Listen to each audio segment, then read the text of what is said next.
हर हर महादेव, जय माता दी। दोस्तों, कैसे हैं आप सभी। आज है एकादशी, उत्पन्ना एकादशी है। इस माह की पहली एकादशी है। तो ऐसे में पूज्य गुरुदेव द्वारा बताए गए कुछ सरल से उपाय बताने वाली हूँ। ध्यान से आज के इस वीडियो को अवश्य देखें। देखिए, उत्पन्ना एकादशी के दिन तुलसी के कुछ विशेष उपाय किए जाते हैं जो कि बहुत ही ज़्यादा महत्वपूर्ण होते हैं।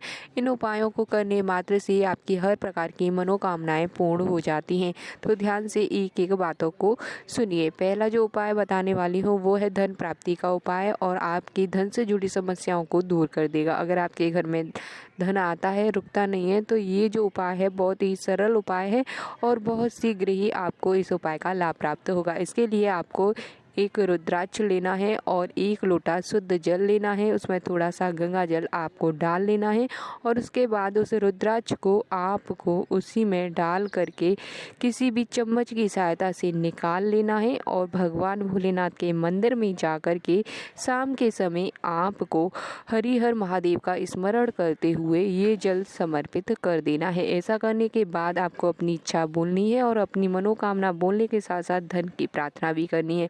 ऐसा करने से आपकी मनोकामना शीघ्र पूर्ण होती है और धन से जुड़ी हुई समस्याएं भी शीघ्रता से दूर होती है।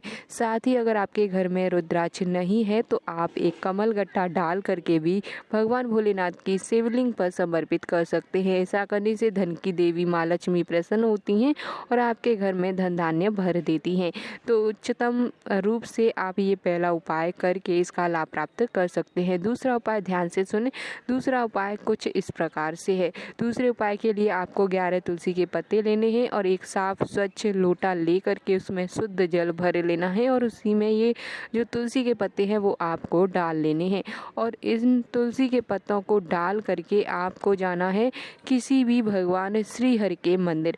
देखिए, जो भगवान विष्णु का कोई भी स्वरूप का मंदिर है, सिर्फ आपको भगवान भोलेनाथ के मंदिर नहीं जाना है, भगवान विष्णु के किसी भी स्वरूप के मंदिर जाना है और वहाँ पर ये लोटा जल रख करके अपनी इच्छा को बोलते हुए, अपनी मनोकामना बोलते हुए और आपको प्रार्थना करते हुए आपको वही 5 से 10 मिनट बैठना है और ध्यान पूजा पाठ करना है। घी का दीपक जलाना है, धूप दीप आपको जला देना है और फिर अपनी इच्छा बोलते हुए, मनोकामना बोलते हुए आपको वही लोटा जल वहाँ से उठा करके वापस लेकर आना है।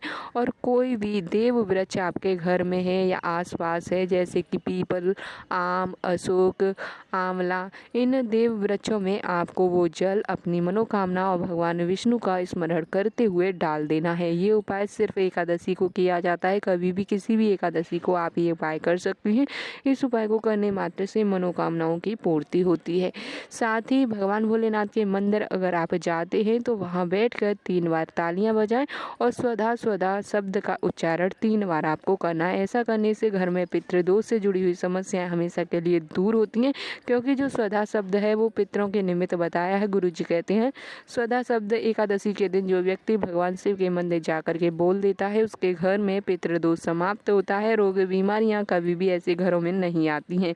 तो उच्चतम ये तीसरा उपाय भी आपको इस तरीके से करना है। उम्मीद है कि आपको तीनों ही उपाय बहुत अच्छे से समझ आए होंगे। अब जानते हैं चौथे उपाय की। चौथा उपाय कुछ इस प्रकार है। शाम के समय आपको तुलसी के पास जाना है और 1 चुटकी हल्दी लेनी है, साथ ही एक गोल बाती या फिर आप चाहे तो लंबी बाती का दीपक लें।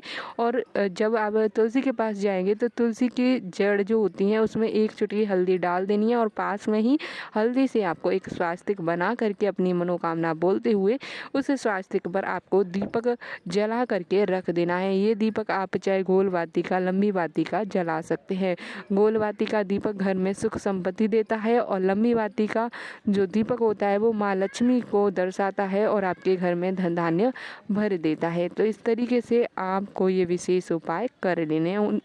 उम्मीद है कि आप इन उपायों को करके इनका लाभ प्राप्त कर सकते हैं। आज के वीडियो में कई सारे उपाय आप सभी को बताए जो कि गुरुदेव द्वारा बताए गए हैं। इन उपायों में से कोई भी उपाय जो आपको सही लगे, सरल लगे, उस उपाय को आप करके अपने जीवन से हर प्रकार की समस्याओं को दूर कर सकते हैं। एकादशी का दिन होता है तो ऐसे में गुरुजी कहते हैं कि दीपदान करना बिल्कुल भी नहीं भूलना चाहिए।